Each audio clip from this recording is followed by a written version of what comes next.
Life has a wicked sense of humor, doesn't it? Just when you think you've got everything figured out, it tosses you into a moment so unexpected, so charged, that you're left grasping for air, wondering how you didn't see it coming.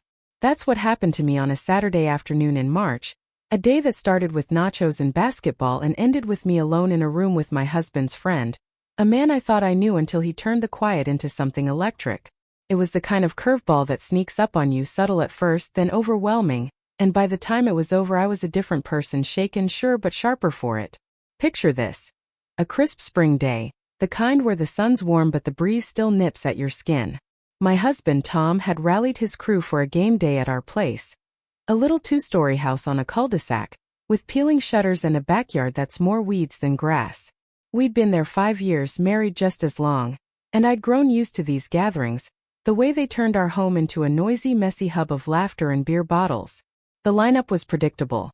Mike, the loudmouth who'd bring whatever was on sale at the gas station.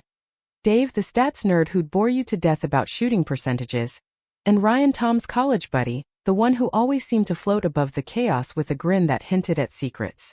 Ryan was a fixture, dark hair that fell into his eyes, a voice that carried without trying, a charm that made you like him even when you didn't mean to. I'd never thought much about him beyond that. He was Tom's shadow, part of the package, and I was fine with it. Until that day. The house buzzed from the moment they arrived. It was noon when the doorbell started chimping, and by 1 the living room was a war zone.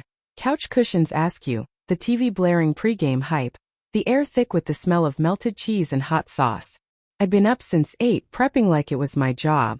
I'd baked brownies the night before, whipped up a vat of queso, marinated wings until my fingers stung from the cayenne. Tom stumbled downstairs around 10, still half asleep in his faded state hoodie, and parked himself on the couch with a coffee mug he'd abandoned 5 minutes later. I didn't mind, he's useless before noon, and I like the chaos of hosting, the way it keeps me moving. By the time the guys showed up, I was in full swing, sliding trays into the oven, chopping celery, dodging Tom's attempt to steal a wing before it was ready. Patience, I'd scolded, swatting his hand with a grin. He'd laughed, kissed my cheek, and wandered off to fiddle with the remote. Ryan was the first through the door, banging in with a 6-pack of IPA and a bag of pretzels he tossed onto the counter. "Morning, chef," he'd said, leaning against the island with that easy smile. "You're gonna kill it today, I can tell." I'd rolled my eyes, waved him off. "Gotta keep you heathens from starving." He'd lingered, sipping his beer, watching me slice carrots with a focus that felt a little too steady, but I didn't think much of it. He always hung around the kitchen a bit, said he liked the calm before the storm. I'd shrugged it off, pointed him toward the living room, and he'd gone, melting into the noise like always. Mike and Dave followed soon after, and the house filled up, fast shouts, clinking bottles, the TV cranking up to drown out Mike's terrible puns. I wove through it all, refilling bowls, hauling out extra chairs, laughing at Dave's latest stat rant. It was loud, messy, perfect until it wasn't. By 4 I was done. The noise had built into a wall. Mike yelling about a ref call, the TV roaring, Tom and Dave arguing over a foul. My head throbbed, a steady pulse behind my eyes, and I knew I'd snap if I didn't get a break. I grabbed a glass of water, kicked off my sandals by the stairs, and slipped upstairs to our bedroom. It's my haven up there, soft gray walls, a quilt my mom stitched years ago, a window overlooking the backyard where the maple's branches sway like they're waving hello. I didn't tell Tom I was going, he'd figure it out if he cared, and he was too deep in the game to notice anyway. I just needed quiet, a few minutes to breathe. I shut the door, sank onto the bed, and let the tension unravel, the muffled chaos below fading to a hum. I sipped my water, stretched out, closed my eyes, peace finally. Then the floor creaked. It was soft, a faint groan of old wood, but it jolted me upright, my eyes snapping open. I thought it was Tom, maybe checking on me, but the door nudged open, and there was Ryan standing in the frame with a beer dangling from his fingers and that half-smile I'd seen 100 times. "Hey," he said, casual as if he'd wandered into the kitchen for a snack. My stomach flipped, not fear, not quite, but a sharp twist of unease. "Hey." I shot back, my voice tighter than I meant it to be. I sat up, clutching my glass, my bare feet pressing into the carpet. "What's up?" He shrugged, leaning against the doorframe, his posture loose but his eyes steady. "Needed a breather. Downstairs is a zoo. You hiding too?" There was a tease in his tone, a lightness that clashed with the way he looked at me. Too long, too direct, and it threw me. I nodded, forced a smile. Yeah, just for a minute. Tom's probably wondering where I went. A hint, subtle but clear, but he didn't bite. He stepped inside, letting the door click shut behind him, and the room shrank. That's when it hit me. I was alone with him, my husband's friend, in our bedroom, with the door closed and the rest of the house oblivious below. The air thickened, heavy with a tension I couldn't name but couldn't ignore. I wasn't scared of Ryan, not really. He'd never been anything but friendly, never given me a reason to doubt him. But this was wrong, off, a breach of some unspoken rule I hadn't realized mattered until now. My pulse ticked up, a steady drum in my ears. Why was he here? What did he want? Was I overthinking it, or was this as strange as it felt? My mind raced, replaying every glance, every word, searching for a clue I'd missed.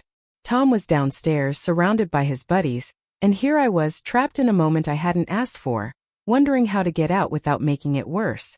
I should have seen it building, I guess. Ryan had been around more lately, ever since he split with his girlfriend Jess just before Christmas. Tom had mentioned it one night over dinner, how Ryan was struggling, how he needed his friends. That's when he started showing up more, Friday nights, Sunday brunches, crashing on our couch after too many beers. Tom didn't mind. He's got a heart bigger than his head, always taking in the strays. He and Ryan went back to college, State University, class of '09. They'd been roommates, survived late-night study sessions and epic hangovers, built a bond I'd never fully get because I came later, after the wild years. Tom loved telling the stories, how they'd once climbed a water tower on a dare, how Ryan had talked him into sticking with his engineering degree when he'd wanted to quit. They were thick as thieves, and I'd accepted Ryan as part of that history, a piece of Tom I couldn't separate out. I'd never minded. He was easy company, quick with a laugh, good at keeping things light. Until he wasn't. That day had unfolded like every other game day. I'd been up early, buzzing around the kitchen, turning it into a war zone of spice jars and cutting boards. Tom had wandered down late, groggy and useless, but I'd shoot him out with a smile. Ryan showed up first, like I said, with his beer and pretzels, lingering while I prepped. "You're too good to us," he teased, watching me dice onions with a grin. "Tom's lucky." I'd laughed, brushed it off. He'd starve otherwise, and sent him off to join the chaos. The others rolled in after, and the house became a circus. Mike's booming voice, Dave's quiet stats, Tom's cheers when his team scored. I darted around, refilling chips, dodging Mike's latest dumb pickup line. "You're spicier than these wings, huh?" I roll, keeping the machine running. It was exhausting but fun, the kind of day I loved, until the noise got too big and I bailed upstairs. Ryan following me was new. He'd never done that, never peeled off from the group to seek me out. And now he was here, standing in my space, the door shut, the quiet stretching taut between us. He took a sip of his beer, his eyes on me over the rim, and a flush crept up my neck. Nerves, yes, but something else too, a prickle I didn't want to name. "You okay?" he asked, tilting his head, his voice low and smooth. "You look tense." There was a note in it, a curiosity that made my skin hum. "I'm fine," I said, too quick, too sharp.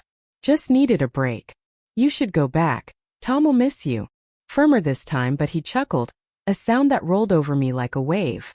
"Tom's too busy yelling at the refs. He won't notice." He set the bottle on the dresser, the clink sharp in the silence, and leaned back, settling in. "It's nice up here. Quiet. We can actually talk." "Talk?" My brain snagged on the word, tripping over it. We didn't talk, not like this, not alone, not in a room that felt too small with him in it. My hands tightened on my glass, the cold biting into my palms. I stood, smoothing my jeans, trying to play it cool even as my pulse raced. "Yeah, well, I should get back. Snacks don't refill themselves." I moved for the door, expecting him to shift, but he didn't. He straightened, not blocking me but close, too close, his frame filling the space, his breath carrying the faint, bitter edge of hops. My heart stuttered. "Look," he said, softer now. "I didn't mean to crash your hideout. Just you're always on down there, holding it all together. Thought you might want company for once." His eyes locked on mine, dark and searching, and that flicker was there again. Something raw, something I couldn't unsee. I froze, my breath catching, my mind a tangle of panic and confusion. Was he flirting? Was I crazy?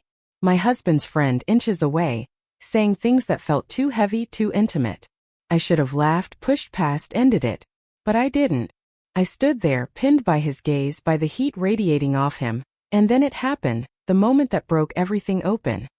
He stepped closer, a slow, deliberate half-step, closing the gap until I could feel the warmth of him, the faint brush of his sleeve against my arm.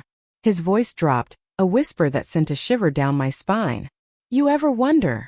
he murmured, his breath grazing my ear, soft and deliberate. "What it'd be like if things were different? If it wasn't just this?" His hand hovered near mine, not touching but close enough that I felt the air shift, a pull that wasn't there before. My body reacted before my brain could, heart pounding, skin tingling, a flush blooming across my chest. It wasn't overt, wasn't crude, just a suggestion, a question wrapped in heat, and it lit something in me I hadn't known was there. Time stopped, the room narrowing to just us. His eyes dark and unguarded, his scent, a mix of beer and cedar, the way his chest rose and fell like he was holding his breath too. My lips parted but nothing came out. I couldn't think, couldn't move, caught in the gravity of it, the forbidden edge of what he was offering. Tom was downstairs laughing with his friends, and here I was, teetering on a line I'd never meant to approach, feeling the weight of Ryan's closeness like a current pulling me under. It wasn't about sex, not really, but about the idea of it, the tension, the what if that hung there, delicate and dangerous. And for one wild, reckless second I wondered too, what if? What if I let it happen, let the moment tip, let his hand brush mine, let his voice draw me closer? The thought was a spark, hot and fleeting, and it terrified me. Then I snapped back. "Ryan," I said, my voice trembling but firm, "you need to go. Now."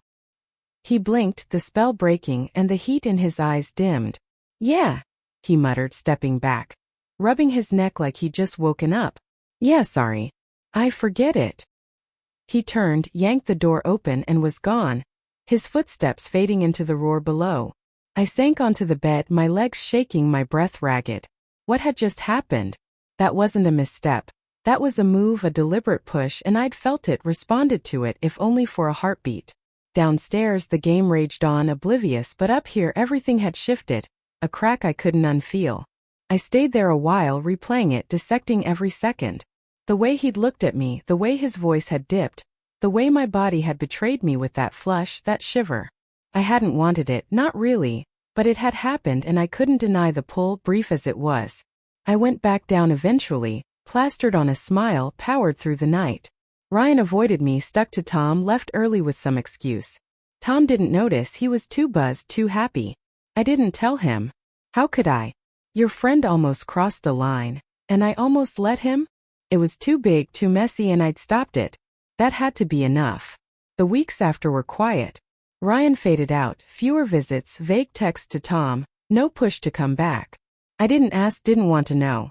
Changed me though, made me see him differently, see myself differently. He wasn't just Tom's buddy anymore. He was a question, a risk.